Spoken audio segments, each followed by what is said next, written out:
ఈరోజు దేవుని మాట కీర్తనల గ్రంథం 51వ అధ్యాయం 16, 17 వచనాలు. నీవు బలిని కోరువాడవు కావు, కోరిన ఎడల నేను అర్పించుదును. దహన బలి నీకు ఇష్టమైనది కాదు. విరిగిన మనసే దేవునికి ఇష్టమైన బలులు. దేవా, విరిగి నలిగిన హృదయంను నీవు అలక్ష్యం చేయవు.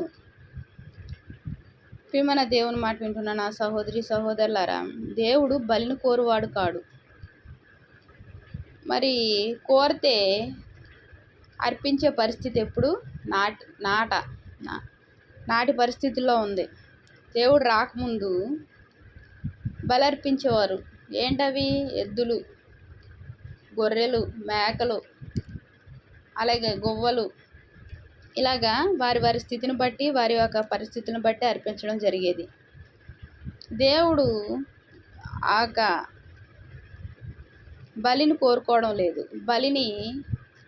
బలి ఆయనకి ఇష్టం లేదు. దహన బలి నీకు ఇష్టమైనది కాదు. దేవునికి దహన బలి ఇష్టమైనది కాదు. వాటిని అర్పించడం ఆయనకు ఏమాత్రము ఇష్టమైన పని కాదు. ఆయనే లోకానికి వచ్చి ఆయనే బలి అయిపోయాడు. ఎవరి కోసం? నీ కోసం, నా కోసం. మన యొక్క పాపములు, శాపములు ఆ బలి వలన ప్రోక్షింపబడిన రక్తం వలన పోగొట్టుకునే విధానంలో లేవు. మన పాప భారం ఎక్కువైపోయింది.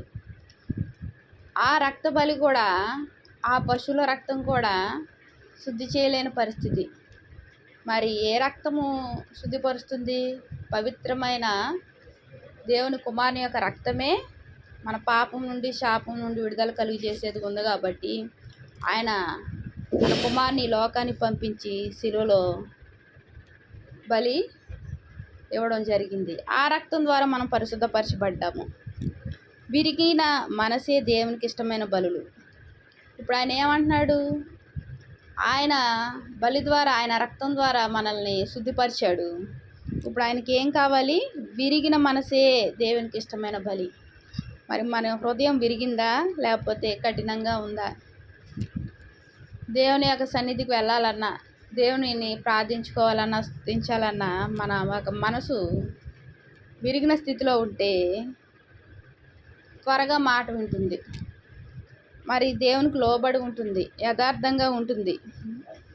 దేవా, విరిగి నలిగిన హృదయం నీవు అలక్ష్యం చేయవు. మరి విరిగి నలిగిన హృదయంతో ఆయనకు మొరపెడితే ఆయన ఏ కార్యము చేయడానికి అలక్ష్యం చేయడు. ఆయన విని వెంటనే జవాబు ఇచ్చి ఆయన బిడ్డలైన వారిని సంతోష సమాధానంతో నింపే దేవుడుగా ఉన్నాడు. మరి మనం ఈ రోజు నుంచి, ఈ సమయం నుంచి మన హృదయాన్ని మార్చుకొని, ఆ హృదయంలో దేవుణ్ణి ఉంచుకొని, విరిగి నలిగిన హృదయంతో ఆయన్ను ఆరాధిస్తూ, స్తుతిస్తూ, ప్రార్థిస్తూ ఉంటే దేవుడు మనకి ఎంతగానో గొప్ప కార్యాలు చేసుకుంటూ మన జీవితయాత్రలో మనల్ని ముందుకు నడిపించే దేవుడుగా ఉన్నాడు. దేవునికి వందనాలు. ఆమేన్. ప్రార్థన చేస్తున్నాం.